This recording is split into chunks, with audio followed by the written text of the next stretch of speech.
Let's talk about how to do the three-digit number line roll. This paper is in the back of your packet, so please go to the back of your packet and gently rip it out and put your name on it. You will also need a dice to do this game. Now, I don't care if you get a dice from the supplies or if you prefer to use one online. Either way, you're going to need a dice.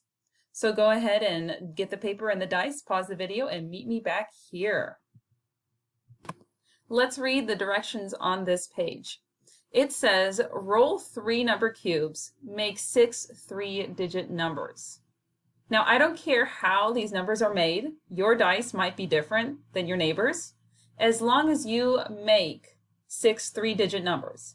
So don't get stressed about having a number cube with 6 sides or 3 sides or how your dice looks, as long as you make 6 three-digit numbers. Record the three-digit numbers on the chart below. Order the names from least to greatest. Plot all 6 numbers on the number line.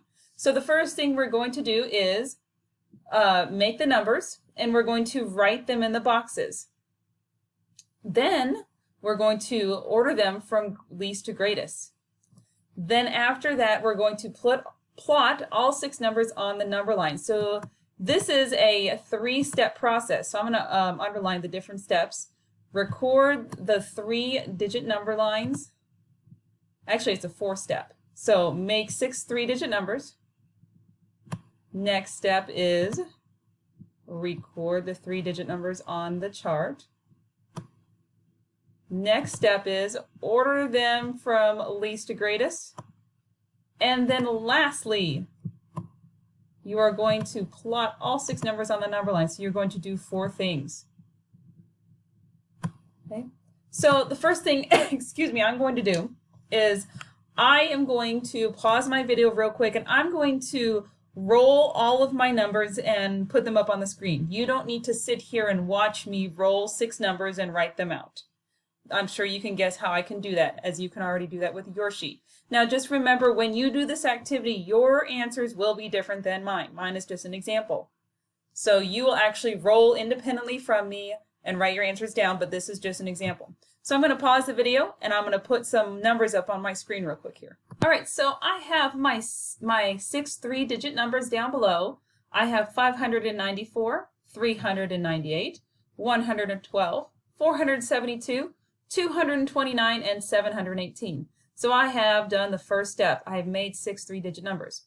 My next step is record the 3-digit numbers on the chart. So that means I am going to write them down, which I already did. So I've done the first 2 steps. Then I need to order the numbers from least to greatest. This means that on the very bottom of the paper, the smallest number will be on the far left and the largest number will be on the right. So I'm going to look at my numbers, and for me to figure out which one is the smallest, I'm going to start in the hundredths place value. Now, since all of these numbers are 3-digit numbers, that'll be very easy for me. So I've got a 7, a 2, a 4, a 1, a 3, and a 5. Well, which number did I say was the smallest?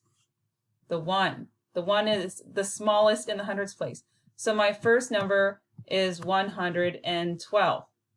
Now I already did that guy. I'm going to put a little mark through it. The next number would be what? Which number is the next largest in the hundredths place? 229.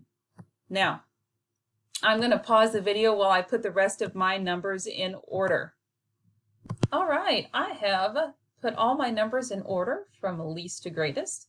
So I have finished my 3rd step. So now I'm down to the last step. This is going to be plot all 6 numbers on the number line.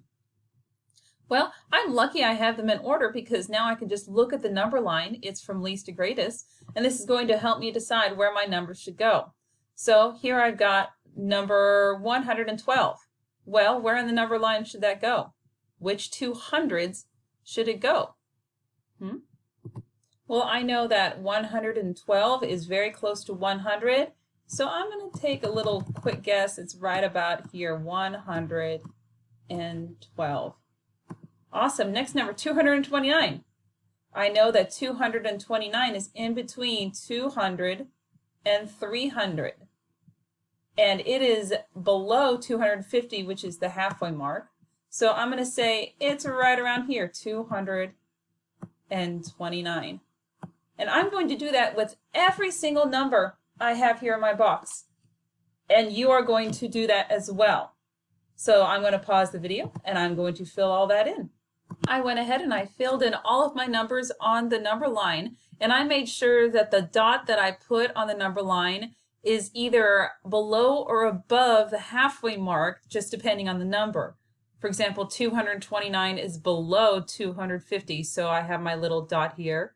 718 is below 750, so I have it below it on the number line, and 594 is above 550, so my dot represents that. So make sure that your dot represents the exact location of your number on the number line. The reason we're doing this is to help you see where numbers are placed on the number line between the hundreds. I want you to also remember that this page is two-sided as well. So on this side of the page, it's a 2-digit number line roll. So you will be doing the 2-digit number line roll and the 3-digit number line roll. The rules still apply. You're still looking for place value, but on this page, you will be looking for the 10s, 20s, 30s, 40s, and 50s. You will also only be rolling 2-digit numbers. On the other page, you were doing 3-digit numbers. These numbers will only be 2-digit. So thanks for learning with me and good luck.